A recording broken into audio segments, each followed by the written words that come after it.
In 2019, one of the highest-grossing movies of all time was released, serving as the epic culmination of a 22-film story and becoming a major cultural touchstone of the 2010s. But I'm not talking about that MCU today. I want to talk about the real MCU, the Mii cinematic universe.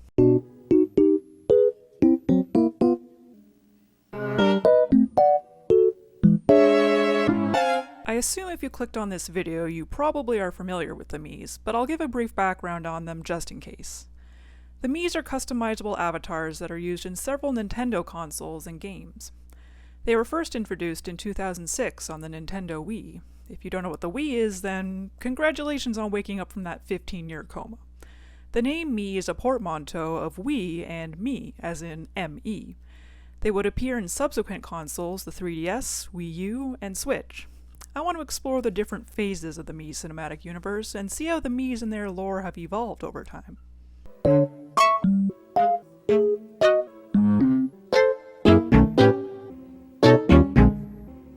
Nintendo actually wanted to incorporate a personal avatar software as far back as the Famicom, which for those who don't know was the Japanese version of the NES. However, this was ultimately scrapped.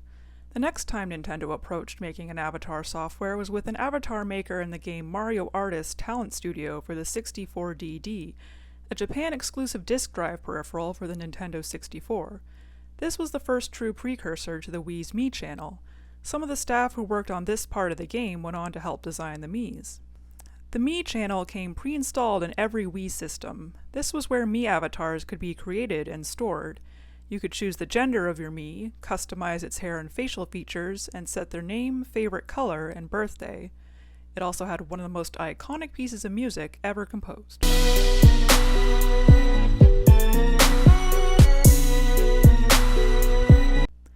I am the type of person who starts up any game with character customization, spends an hour perfecting my character, and then never actually plays the game, so a software that was solely dedicated to avatar creation was right up my alley. I used to spend hours making Miis of myself, my family, my friends, my favorite characters, that guy I had a crush on in grade 8. Online guides even popped up that showed you how to create Miis of famous people and characters, and it was pretty cool how creative people got with the limited customization options. I also like just watching the Miis stroll about their seemingly endless white enclosure. Sometimes they would do cute little things like fall asleep or have interactions with each other. You could pick them up and fling them around, or blow the whistle and have them all stand at attention. You could even send them to the Mii parade and have them march in unison together for all eternity. If your Mii was set to mingle, which basically just meant it had Wi-Fi sharing enabled, it could go hang out in other people's Mii parades. Is this what it feels like to be God? In addition to the Mii channel, the Miis were featured on the Everybody Votes channel, where users could vote in opinion polls and compare answers with friends, and the Check Me Out channel, where you could enter Miis into popularity contests. Miis didn't only appear on the Wii system itself, though. They also showed up in various games, including such games as Mario Party 8, WarioWare Smooth Moves, Mario and Sonic at the Olympic Games, Animal Crossing City Folk, and even some third-party games like Sonic Colors. My personal favorite Mii cameo is in the Coconut Mall track in Mario Kart Wii, where they try to run you the fuck over. Who gave them a license? The games that featured the Miis most prominently were the Wii series: Wii Sports, Wii Play, Wii Fit, Wii Party, Wii Music, and Wii Sports Resort. The most popular of these were definitely Wii Sports and Wii Sports Resort. In Wii Sports, you can choose one of your Miis to play as and participate in tennis, golf, bowling, boxing, and baseball. Other Miis saved to your system also appear as teammates or spectators in some sports. Throwing the ball backwards in bowling and watching the spectating Miis all jump will never get old to me. There were also NPC Miis that you could play against if you were playing the game in single-player mode, the most well-known probably being Matt the boxing champion. 3 years after the release of Wii Sports, a sequel, Wii Sports Resort, came out. This game added several new sports and NPC Miis, but more notably it added some lore for the Miis. It takes place in a tropical resort on an archipelago called Woohoo Island, which is described as the homeland of all Miis. It contains various landmarks such as Woohoo Town, a volcano called Maka Woohoo, and various ancient ruins. The different ruins on either side of the island seem to suggest that the island was colonized, perhaps by the Miis, and a battle ensued over the island with the colonizers coming out victorious. The ancient Miis apparently played a sport called Zulu, which involved a ball, which could explain why they seem to love sports so much. All this points to the Miis being more than mere avatars for the player, but rather their own species or race of beings with their own history and culture.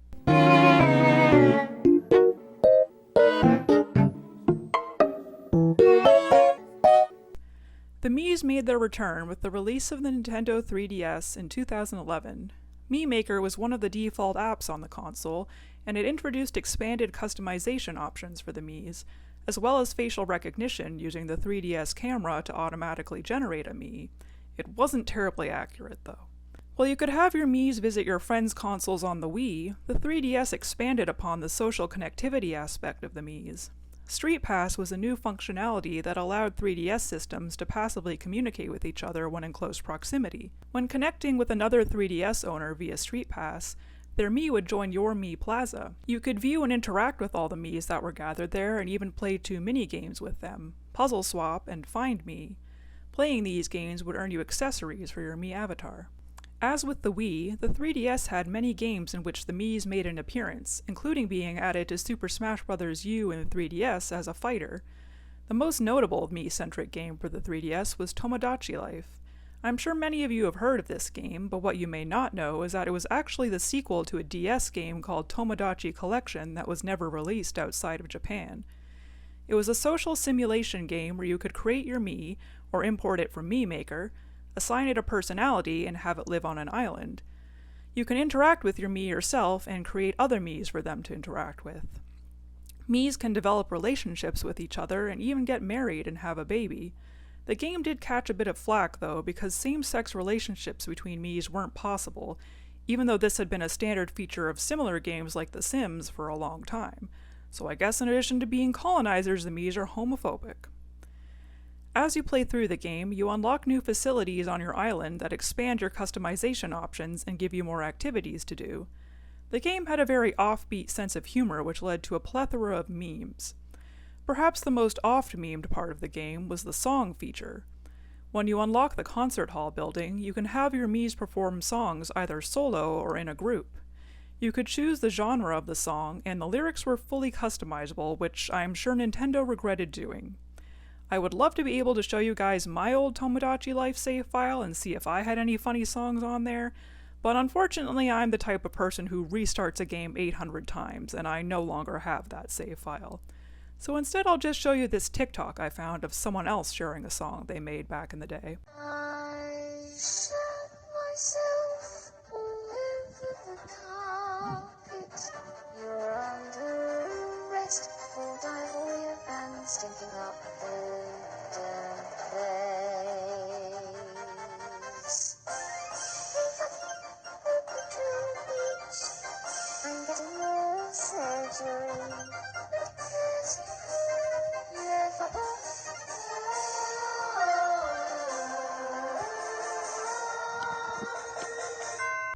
A true work of art. This game was also the first time the Miis were fully voice acted. What's interesting is that the Miis often break the fourth wall to address you, the player, implying that Miis coexist alongside humans. They'll refer to you as your Mii's names look alike, so if my Mii was named Randy, they would call me Randy's lookalike. A similar, albeit less popular, game called Miitopia was also released for the 3DS. This game is a fantasy RPG reminiscent of the Find Mii minigame in Mii Plaza I mentioned earlier.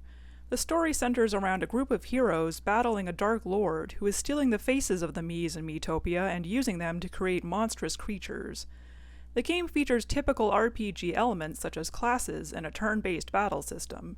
Similar to Tomodachi Life, you create your Mii, assign it a personality, and have it form relationships with other Miis, all of which will affect its abilities in battle. Interestingly, the game featured more customization options for your Mii than had ever been seen before or since, including the ability to put makeup and wigs on your character. It's unclear whether this game takes place in the same universe as the other Mii games or in an alternate universe where Miis can have supernatural abilities, thus implying the existence of a Mii multiverse. The plot thickens. I never played this game myself, so I can't really speak to its quality, but apparently it's been remastered and re-released for the Switch, so maybe I'll check it out one day. Let me know if you ever played this game. In 2012, the successor to the Wii U, was released. It included the same Mii Maker app as the 3DS. Instead of the Mii Plaza, Miis hung out in Wara Wara Plaza, which was the first screen you saw on your TV when booting up your console. Wara Wara Plaza was connected with another Mii-related app, Miiverse. If you've seen my previous video, you'll recall that Nintendo had their first foray into developing social networking apps with Flipnote Hatena. They continued this venture with Miiverse, an app that came pre-installed on the Wii U and was also available as a free download from the 3DS eShop. This app focused more on social networking than Flipnote Hatena, which was more art-focused. It had communities based around different games where users could share their accomplishments, comments, and handwritten notes or doodles while appearing as their Mii avatar. It became quite popular, with over 8 million users, and naturally it very quickly devolved into chaos and debauchery. Unlike Hatena, whose users were primarily tweens and teens, a significant portion of Miiverse's users were adults, so there was a good deal more inappropriate content. Nintendo tried to counter this by introducing stricter moderation, but they swung a little too far in the opposite direction, and it became common for users to receive temporary bans for little to no reason. Like Hatena, Miiverse was pretty short-lived, shutting down in 2017. Luckily, users were able to archive all of the content that had been posted there over the years. People tried to create clones of the service like they did with Hatena, but unlike the Hatena clones, they weren't very successful, and I'm not sure if any of them even still exist. I personally never used Miiverse because I didn't have a Wii U, and I wasn't even aware it had been available for the 3DS until I was researching for this video, but I do remember seeing some of the crazier posts get reposted to like Twitter and stuff when the app was in its prime. If you want a more in-depth look at Miiverse, Izzy's has a whole video on it that I will link in the description.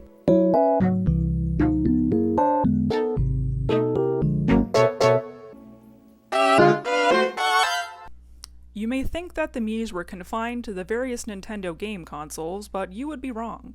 In 2016, they were allowed to expand their horizons with the introduction of Nintendo's first ever mobile app, Miitomo. In a lot of ways, it was very similar to Tomodachi Life. You created your Mii avatar, gave them a personality, and earned accessories to dress them up in. The main draw of this app, however, was that you could connect with your friends and interact with their Miis by asking and answering questions. The app was incredibly memey, mostly because, like with the song feature in Tomodachi Life, you could have your Mii say anything you wanted. Dirt. My ankle is broken. It hurts to live. What the fuck? That doesn't sound very pleasant. What the fuck? Neouriositrin. Naringan. Neohesperidin. Conceridin. Milididin. This is the worst thing you ever posted. There was also an in-app camera you could use to take augmented reality-style pictures that had your Mii in them. Initially, it looked like Nintendo had struck gold. The app had over 10 million downloads in its first month. But, as I'm sure you know, trends on the internet move fast, and once the memes died out, the app's popularity quickly dwindled. Other than the features I just described, there really wasn't a whole lot to do on it. By 2 months after its release, it was found that only a quarter of people who had the app downloaded regularly opened it.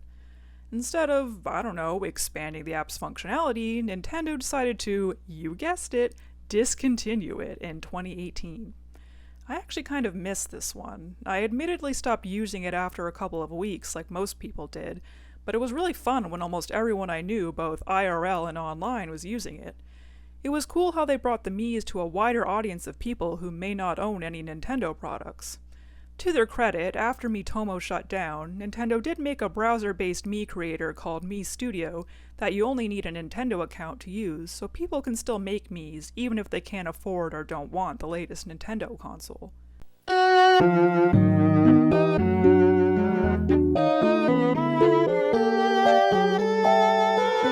The Miis appeared once again on the Switch, Nintendo's latest mainline console released in 2017. The Switch did away with any sort of Mii Plaza or dedicated Mii channel, instead housing the Mii creation and viewing tools in the settings menu. They are no longer allowed to roam free, instead restricted to these tiny white boxes. Free them. Mii customization was further expanded, with unnatural hair and eye colors now available. They could be used to represent different user profiles on the console, but other than that, that was about it. There were no mini-games or social networks this time. The Miis almost felt like an afterthought on the Switch, though they did continue to be included as playable characters in several Switch games. Except they fucking removed them from the Coconut Mall DLC for Mario Kart 8 Deluxe and replaced them with these shy guys with hydraulics in their car for some reason. Anyways. Then in 2022 came the announcement everyone had been waiting for. There was going to be a new installment in the Wii Sports series for the Switch. Nintendo Switch Sports was released in April of that year and featured 3 old sports, tennis, bowling, and swordplay, and 3 new sports, soccer, volleyball, and badminton. However, it didn't feature the Miis as heavily as previous installments had.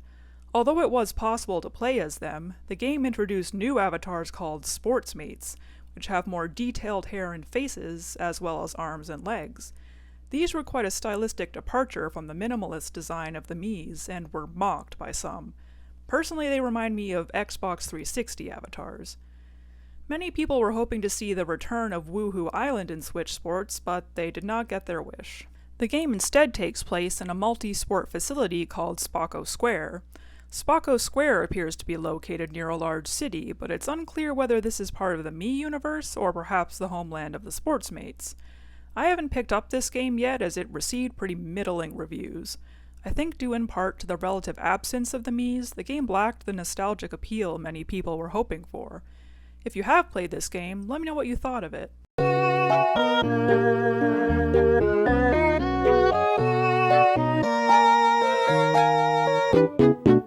And that brings us to the present day.